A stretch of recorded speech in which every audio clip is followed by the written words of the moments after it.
obate puyeng, mumet, tumek, penat, bosen ya to jenuh.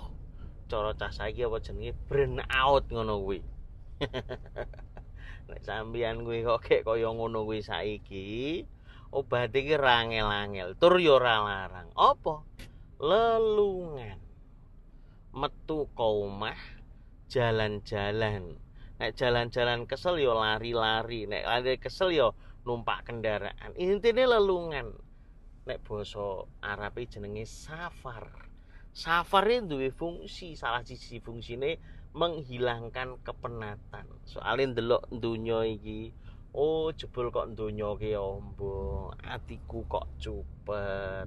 Donya iki kok luas, jembar, pikiranku kok ciut. Nah, nek pas dhewe safar kuwi dengan melihat kondisi alam keagungan Allah iki nanti akan terstimulan ngono lho basa kerene lho.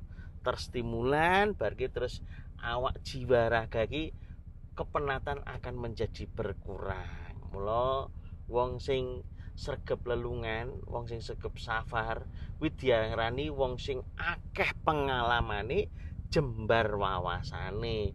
Wong sing ora tau lelungan utak-utek ning jero omah terus biasanya gampang emosinan. Mula disebut katak dalam kempurung. Padahal tujuh kata tapi diabaratke kodhok ngono lho.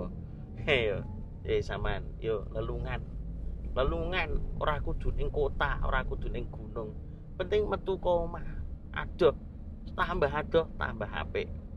Sing paling apik, ayo sampean safar ning Mekah Madinah ibadah umroh.